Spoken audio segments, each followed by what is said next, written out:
프라하, 네. 그러니까 말 그대로 체코에 거주하면서 동유럽을 메인으로 전문적으로 이제 네. 가이드를 하시는 거잖아요. 네, 맞습니다. 근데 어떤 분들은 뭐 예를 들어 제가 알만한 뭐 헝가리라든지 뭐 오스트리아도 있고 크로아티아 이런 데가 동유럽이잖아요. 네.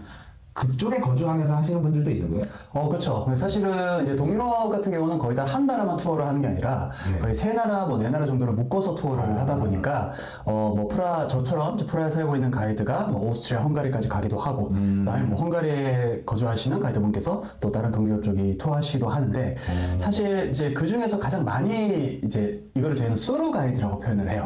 그래서 시티 가이드, 수루 가이드 이렇게 큰 범위로 나눌 수가 있는데, 그 중에서 수루 가이드가 가장 많은 지역이 아무래도 체코 프라하에 있는 가이드분들이 가장 많이 수루 가이드를 하지 않나 싶습니다. 아, 이유가 있나요? 프라하에 많이 거주하는 환경이 그런가? 일단 환경이라기보다 첫 번째로 오스트리아랑 헝가리 쪽에서 거주하시는 가이드분들은 그렇게 많지가 않아요, 생각보다. 많지가 않고, 프라하는 뭐 비자 문제도 있고, 그래서 프라하는 조금 더 가이드분이 좀 많기도 하고, 그리고 또 공부를 굉장히 또 열심히 하시기도 하죠.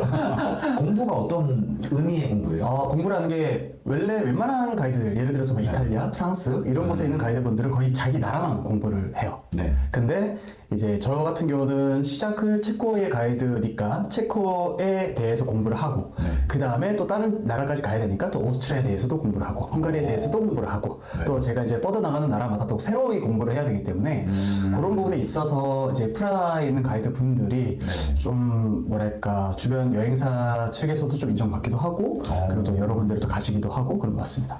우리가 일반적으로 아는 상식은 유럽 가이드 중에서도 이탈리아 중에 로마 가이드가 굉장히 박학다식하다, 네. 이렇게 알고 있는데 그것보다 더 많이 알아야 되거든요. 사실은 로마라는 곳은 원래 유럽의 역사의 중심이고, 한 책에는 그런 이야기가 있어요. 이제 모든 그 유럽의 역사는, 이 물줄기라는 것은 로마라는 큰 호수에서부터 내려온 것들이 유럽 역사의 물줄기다라고 얘기할 정도로, 사실 체코에서 가이드를 하든 오스트리아에서 가이드를 하든 헝가리에서 가이드를 하든 로마라는 곳은 무조건 공부를 할 수밖에 없어요. 그러니까 그분들은 이 유럽의 역사의 중심에 대해서 공부를 하시다 보니까 저희보다는 비교적 훨씬 더 딥하고 디테일하게 좀 공부를 하시게 되는 거죠. 그리고 이제 종교, 정치, 그 다음에 신화 같은 이런 내용들, 이런 것들도 다 공부를 하시다 보니까 정말 딱 갔을 때 이분들이 우리가 평상시에 듣지 못한 이야기까지 하다 보니까 굉장히 박학다식하게 이제 느껴지시고, 그리고 로마에서 가이드를 하신 분들이 굉장히 많다 보니까 또 거기에서도 살아남기 위해서는 정말 더 공부를 좀 잘 해야 되는 부분이 있는 거죠, 아무래도. 일단 뭐 유럽 가이드는 저는 잘 모르겠지만 일단 공부는 필수인 것 같아가지고. 그렇죠. 왜냐면 일단 제가 다른 지역에 있는 가이드 분들이랑 비교를 했을 때는 유럽은 역사가 굉장히 중요한 곳이다 보니까 가이드 자격증이 있어요, 따로. 로마가요? 아니요. 그러니까 로마도 마찬가지고 유럽이라는 곳 자체가 관광객들이 많이 가는 곳들은 가이드 자격증이 따로 있습니다. 그래서 그것을 이제 시험을 쳐서 이거를 가이드 자격증을 획득을 해야 되는. 그 나라별로 좀 가이드 자격증이 있는 거예요? 네, 나라별로 따로 있습니다. 그래서 오스트리아 따로 있고, 체코 따로 있고, 헝가리 따로 있고, 이탈리아도 따로 있고. 어디서 주체가 어디예요? 주체는 국가입니다. 그 나라? 네, 그 나라. 정부기관에서? 네, 정부기관에서 발급해주는 가이드 자격증을 가지고 투어를 해야지만 그것이 이제 허용이 되고요. 그것이 없을 경우에는 이제 법적으로 문제가 되고, 우리나라 같은 경우도 제가 알기로는 이제 관광통역 안내사라는 그것이 좀 따로 있어서, 우리나라 같은 경우는 이제 그게 없으면 또 벌금과 또 그런 부분들이 있는 것처럼 유럽도 마찬가지입니다. 자격증이 있는 거예요? 네, 그렇죠. 어느 나라? 전 체코의 가이드 자격증이 있습니다. 그러니까 이 기준이 뭐냐면, 체코에 거주하는, 체코의 비자를 가지고 있는 가이드들은 체코의 가이드 자격증만 발급받을 수가 있어요. 아, 그렇구나. 그럼 만약에 로마를 가게 되면 거기서 자격증 또 따야 되는 거예요?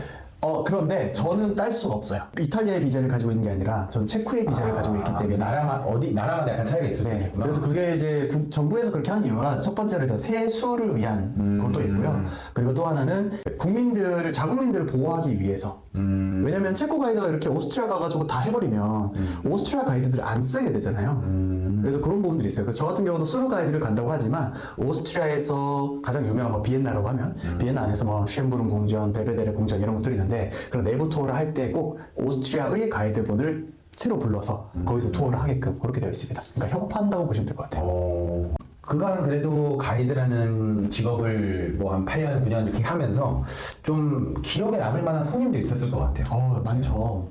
기억에 남을 만한 손님이 어떤 분이 계셨을까요? 정말 많은데, 최근에 손님을 생각을 하자면, 제가 어느 여고에서 그 전교 1등부터 15등까지 한 친구들을 이제 독일에다가 어. 그 홈스테이를 보내는 게 있었어요. 그때 이제 제가 가서 투어도 해주면서 홈스테이 약간 이런 것도 안내해주고 했는데 학생들을? 네, 학생들을 이제 고등학교 2학년 학생들이었어요. 근데 사실 지금까지 제가 가이드를 할 때는 항상 이제 젊은 가이드니까 항상 누군가의 아들 같은 느낌, 그리고 누군가의 친구 같은 느낌, 동생 같은 느낌이라고 생각하고 이제 투어를 했는데 그 친구들이 투어 끝나고 저한테 편지를 써주고 간 거예요. 아, 그렇게 올 일이 별로 없겠구나. 잘 없죠. 아, 여고생만 이렇게 혹은 뭐 고등학생만 데리고 투어를 할 일이 사실 잘 없죠. 공부하느라 바쁘니까. 근데 그 친구들이 저한테 편지를 마지막 날에 저한테 이제 써줘가지고 손으로 그래서 이제 저한테 줘가지고 제가 받았는데 그 편지 내용 중에 굉장히 기억에 남는 게 가이드님은 제가 지금까지 만난 어른 중에서 굉장히 도움이 될 만한 이야기를 많이 해주신 어른 같아요.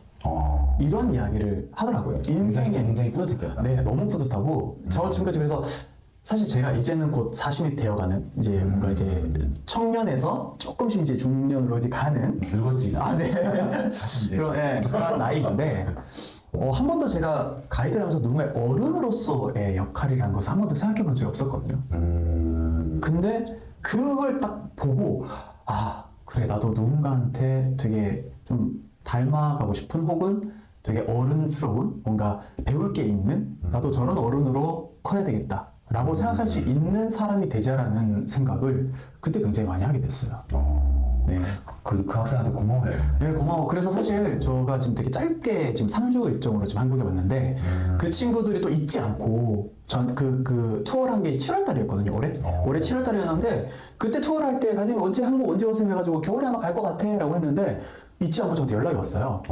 가이드님 저희 학교에서 축제하는데 축제 혹시 와줄 수 있냐. 학교 축제를. 네, 저는 진짜 모르고 있었거든요. 근데 저도 연락 안 했어요. 원래 손님들 잘 안 만나거든요. 다 바쁘니까 일상이.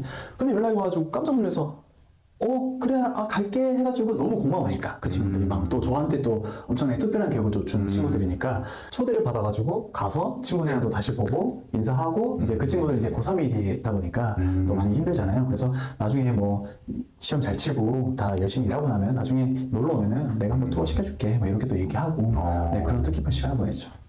네. 아, 정말 내가 하는 그 업에 있어서 굉장히 뿌듯했겠다. 네, 사실 이게 저는 되게 축복받은 사람이라고 저도 생각하고 와이프도 항상 얘기하는 게 사람이 살면서 돈을 벌기 위해서 하는 것을 일이라고 하잖아요. 직업인데 자기가 하고 싶어서 그리고 자기가 이것을 통해서 행복을 느끼는 사람은 그렇게 많지 않은 것 같아요. 맞아. 근데 저는 사실 이것을 하면서 돈도 벌지만 엄청 뿌듯하고 그리고 너무 재밌고 보람도 느낄 수 있는 일이다 보니까 전 진짜 그런 부분에 있어서는 정말 좀 축복을 받은 거 아닌가 생각을 하고 있습니다. 긍정적인 마인드. 근데 정말 그런 것 같아요. 왜냐면 저도 예전에 어디 유럽이나 그 가이드의 기억이 뒷모습과 설명하는 그게 지금도 남아있으니까 그런 모습들 사람들이 기억을 다 할 것 같아요. 네, 그래주셔서 감사하죠. 알겠습니다. 네. 자, 그래서 여러 이런 기억들도 있고 뭐 어쨌든 간에 이제 그런 행복한 사람인데 돈도 중요하니까. 네. 그래도 지금 뭐 오랫동안 하면서 그 수입이 뭐 많았을 때도 있었을 거고 네. 뭐 적었을 때도 있었을 텐데 그 수입이 많을 때가 언제였어요? 경주로 그때 빵 터졌을 때? 그때가 제일 많았어요? 사실은 제가 원래는 이제 회사 소속이라는 개념이 있어요. 프리랜서도. 그러니까 예를 들면 현재 여행사에서 네. 잘하는 가이드가 있으면은 이 잘하는 가이드한테 우리 것만 해달라. 우리 것만 해주고 우리 거 위주로 해주고 대신 우리도 너한테 팁을 많이 챙겨주겠다. 약간 이러한 식의 구두 계약을 하거든요. 그래서 저도 이제 회사 소속이었다가 회사에서 나오게 된 게 이제 작년 12월 달에 그 회사에서 나와서 완전한 이제 프리랜서로 그러니까 여기저기 회사 거를 이제 받게 됐는데 뭔가 홀로서기 한번 해보자라는 생각으로 좀 이제 넓혀보자 이런 마음으로 이제 나왔는데 감사하게도 여기저기서 좀 찾아주시는 곳이 많아서 이제 올 한 해는 거의 쉬는 날 없이 일을 했어요. 네, 그래서 그리고 또 이게 회사에서 일을 챙겨줄 때는 내가 이걸 안 해도 다음에도 일 올 거니까 하는 마음으로 살짝 나태해지는 게 조금 생겼는데 저는 근데 이제 완전 혼자니까 이거 안 하면 못할 수도 있겠다 라는 생각이 또 들더라고요. 제 자신을 또 채찍질하게 되고 해서 그냥 들어온 대로 다 일을 했어요. 어쨌든 그 업계도 나름 편판도 있을 그렇죠, 거고 편판이 사람 인간계니까. 맞아요. 네, 그래서 올 한 해가 가장 많이 일을 한 해이지 않을까 해서 워낙 프리랜서다 보니까 들쭉날쭉해요. 사실은 들쭉날쭉하고 아마 이렇게 얘기하면 좀 조심스러울 수 있는데 연예계랑 좀 비슷한 느낌이 있어요. 아니 뭐 그건 나도 마찬가지다. 그렇죠. 하는데 그럼 가장 큰 수입이 얼마? 이 정도? 일단 먹고 싶은 거를 가격 생각 안 하고 사 먹을 수 있을 정도. 또 있었고. 제가 그 영상에서 가끔 얘기하는 게 이탈리아 사람이 파레토인데 파레토의 법칙이라고 상위 10% 20%가 80% 매출 다 한다라는 식인데 마찬가지로 그쪽 업계도 좀 잘하는 가이드들이 거의 일을 다 많이 하는 게 많지 않을까 싶네요. 사실 가이드분들 특히 유럽에서 지금 프리랜서로 활동하시는 가이드분들은 다 잘하시는 분이에요. 사실은 다 잘하시는 분이고. 잘하겠다. 아무튼. 네, 잘하시는 분이고. 그리고 물론 이제 가이드 업계 내에서도 이제 팀장이라는 분이 있는데 그런 팀장이라는 분들이 어쨌든 이제 팀을 관리를 하고 하다 보니까 그분들이 뭐 만약에 매출 돈을 버는 거라고 생각하면은 가장 많이 버실 수 있겠죠. 아무래도 팀을 관리하시는 거다 보니까. 그래서 뭐 그분들을 제외하고 나서는 사실 자기가 하기 나름이에요, 이거는. 네. 어쨌든 뭐 요즘이 점점 이제 몸값이 이제 높아지는 상황이라서 더 열심히 잘할 것 같고 뭐 이런 게 사실은 워낙 잘하고 있었으니까 잘 알고 있고 그러면은 수익이 가장 안 좋았을 때는 예상을 가지면 언제였어요? 코로나죠. 코로나 때? 코로나 때. 코로나 때 여행업계가 완전 개박살 났기 때문에 완전 박살이 나서 코로나 처음 터졌을 때는 저는 그랬어요. 이제 좀 쉴 수 있겠다. 쉴 수 있겠네. 왜냐면 그 코로나가 길게 갈 줄 몰랐거든요. 그러니까 선배들 말 들어봐도 사스 때 뭐 이럴 때도 한번 해봐야 뭐 3, 4개월 가더라 해서 그렇게 길게는 안 봤어요. 그래서 그때 사실 코로나 터지기 전까지만 해도 너무 힘들었거든요. 너무 바쁘고 너무 바빴는데 터지고 나니까 가이드분들 다 아마 좀 잠깐 쉬었다가 다시 또 충전하자 했는데 이게 8개월, 9개월, 10개월 가면서 점점 힘들어지게 되고 그리고 프리랜서다 보니까 저희는 일을 안 해도 일단 기본적으로 내야 되는 세금이 있어요. 나라에다가? 네. 최소 소득으로 해도 세금을 기본적으로 사회보장세라든지 이런 것들, 보험 이런 것들 내야 되기 때문에 그 비용들도 굉장히 만만치 않거든요. 그래서 거의 뭐 한 아무것도 안 하고 숨만 쉬어도 100만 원 가까이 내야 되니까 한 달에. 그래서 그것 때문에 좀 힘이 들었었죠, 많이. 근데 그 모든 여행업계는 아니 뭐 여행업계뿐만 아니라 그때가 다 힘든 게 공통이래가지고 그럼 그때 가이드 못해서 무슨 일을 했어요? 네, 그래서 그때 일을 찾아 나섰는데 다행히 이제 제가 그 전에 가이드를 하기 전에 식당에서 일을 했었잖아요. 그래서 일식을 배웠기 때문에 그래서 일식당에 들어가서 또 식당에서 일을 하게 됐죠. 정말 다행이네요. 네. 살 수 있는 환경을 만들어줬네. 그래서 역시 기술이 최고입니다. 저도 이제 20대 시절에 배낭여행을 할 때 그냥 정말 그때 너무 시간이 많으니까 정말 일정을 하나 다 짜면서 다녔었는데 되게 준비를 많이 했거든요. 근데 그래서 좀 알차게 근데 돈이 많이 없었기 때문에 준비를 더 많이 했던 것 같은데 제 또래나 일반적인 사람들이 패키지 여행을 간다고 하더라도 좀 유럽 여행을 할 때 좀 준비를 해야 될 게 있다 뭐가 있을까?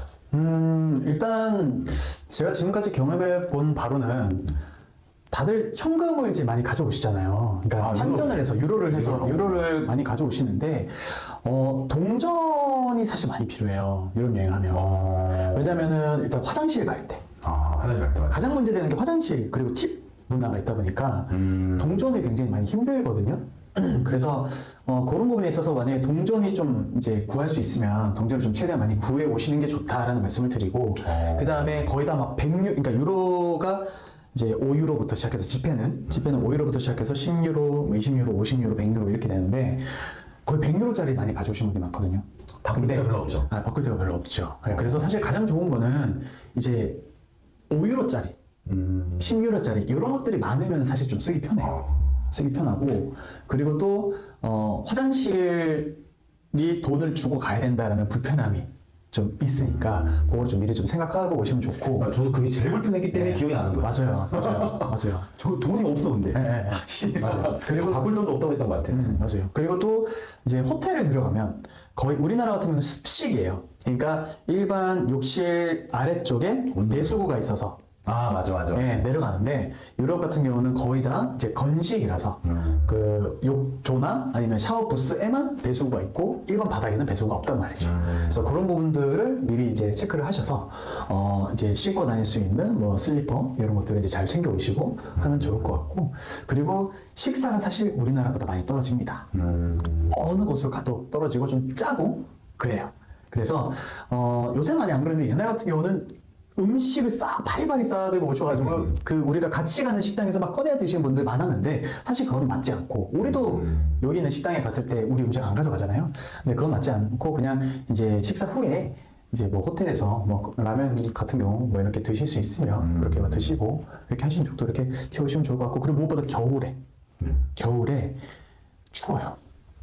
겨울에 춥고 같은 온도라고 하더라도 유럽은 겨울이 습하기 때문에 굉장히 이렇게 뼛속까지 시리는 그런 부분들이 있거든요. 그래서 이렇게 이제 옷 같은 거 좀 따뜻하게 좀 챙겨 오시고 그렇게 하면은 좋지 않을까 싶고 여름에는 또 반대로 건조하지만 햇살이 굉장히 뜨겁습니다. 그래서 햇빛을 가릴 수 있는 거를 많이 들고 오시는 게 좋아요. 여름에는 선글라스 필수. 그리고 가장 중요한 거 무슨 일이 생겨도 즐기겠다는 마음. 그게 가장 중요합니다. 여기서 하나 소매치기 많잖아요. 소매치기 많죠. 네. 소매치기 많아서 정말 소매치기는 내가 경계하면 할수록 도움이 됩니다. 그러니까 과한 게 없어요. 경계하고 내가 방비하고 할수록 좋아요. 오버를 하면 할수록 좋습니다. 워낙에 소매치기들이 손기술이 좋다 보니까 소매치기를 내가 언제 당한지도 모를 정도로 당하거든요. 당하면 좀 많이 있을 것 같은데? 저는 다행히 아직까지는 없어요. 왜냐면 저는 진짜요? 오버를 해서 방비를 하기 때문에. 그래서 한 번은 그런 경우가 있었어요. 제가 이제 통화하면서 가다가, 투어 끝나고 통화하면서 가다가 이제 가방에서 뭐 꺼내려고 딱 하는데 남의 손이 느껴지는 거예요. 다른 사람의 손이. 그래서 그걸 딱 보니까 소매치기가 어느덧 제 가방을 열고 손을 집어넣어서 이걸 가져가려고 하는 거죠. 와. 그래서 이걸 탁 쳤는데 사실 유럽에서는 이제 소매치기를 바로 잡는다고 해도 잡기가 쉽지 않아요. 왜냐면 또 경찰서 가서 조서 쓰고 뭐 하다 보면 엄청 시간이 오래 걸리거든요. 그래서 그냥 가장 좋은 거는 그냥 이제 막고 있고 혹시라도 나를 소매치기 하려고 하다가 걸린다 하면은 그냥 탁 치고 그냥 이제 따로 그냥 빠지시는 게 더 나아요. 그래서 좀 오바를 해서 소매치기 조심해야 됩니다. 그리고 무엇보다 또 하나 이런 커피숍 그런 데 갔을 때 우리나라는 가방 자리 맡아달라고 가방 올려놓잖아요. 핸드폰 올려도. 핸드폰 올려놓고 저는 요번에 와서 좀 더 놀랬거든요. 아 맞다 여기 한국이었지. 저 제 친구들 올려놓은 거 보고 너 왜 이래 이랬거든요. 그래서 무조건 가방이나 소지품들을 항상 내가 들고 다녀야 된다라는 부분. 그러니까 좀 약간 어르신들이 많이 놓고 다닐 것 같아. 그죠? 네. 근데 물론 가이드로서 가장 많이 하는 말이 소매치기 조심하세요. 물건 무조건 챙겨 다니세요. 이 말을 사실 가장 많이 하거든요. 투어 내내 하네. 네, 투어 내내. 그래서 그런 부분에 있어서도 사실은 이제 가이드가 필요한 부분이라고 봐요. 그러니까 우리가 주의해야 될 부분들, 그 다음에 해도 괜찮은 부분들, 이런 것들을 또 설명해 주는 게 가이드의 역할이다 보니까, 그래서 다행히 지금까지 저랑 투어하신 분들 중에서는 소매치기 당하신 분들이 손에 꼽을 정도로 잘 없어요. 아직까지. 하나 더 이제 마지막으로 질문이 그 여권 잃어버린 분들도 있지 않았어요? 네, 여권 잃어버리신 분들도 있었죠. 여권을 잃어버렸을 때 어떻게 해야 돼요? 여권을 잃어버리면 일단 대사관에 가서 네. 여권을 신청을 해야 돼요. 어느 대사관 가야 돼요? 그러니까 그 지역에, 그 나라에 잃어버린 지역에서. 그렇죠. 잃어버린 나라의 대사관에 가서 여권 신청해야 되는데 문제는 대사관들은 다 수도에 몰려 있잖아요. 그렇죠. 그러니까 우리가 투어를 하는 게 수도만 투어를 하진 않잖아요. 그러니까 다른 지역에서 잃어버리면 일이 굉장히 복잡해져요. 예를 들어서 프라하에서 우리가 떠나가지고 프라하가 체코의 수도니까 프라하에서 떠나서 다른 나라로 다른 지역으로 가고 있는데 거의 끄트머리 와가지고 여권 잃어버린다 하면은 그분은 우리랑 같이 못 가요. 국경을 못 건너가요. 여권이 없으니까. 따로 이제 여행사에서 이제 좀 준비를 해주긴 하겠지만 따로 추가적인 비용을 내고 여기로 돌아가서 여권 발급받고 할 때까지 투어에 참여를 못해요. 그럼 여권이 뭐 하루 이틀에 나오진 않을 것 같은데. 네, 요새는 또 여권 발급을 해주는 게 옛날에 임시 여권이 나왔는데 요새는 또 임시 여권 발급이 좀 어려워지는 추세라고 하더라고요. 그래서 그걸 발급받고 항공으로 보내서 도착할 때까지 기다려야 되는 경우도 있고. 한국도 못 가겠네. 네, 한국도 못 가죠. 네, 그래서 여권은 무조건 잘 챙겨 다니되 잃어버리면 안 됩니다. 어렵네요. 네, 그래서 주의해야 될 게 좀 많은데 그 부분만 주의를 하면은 재밌게 또 볼 수가 있는 곳이죠, 여러분.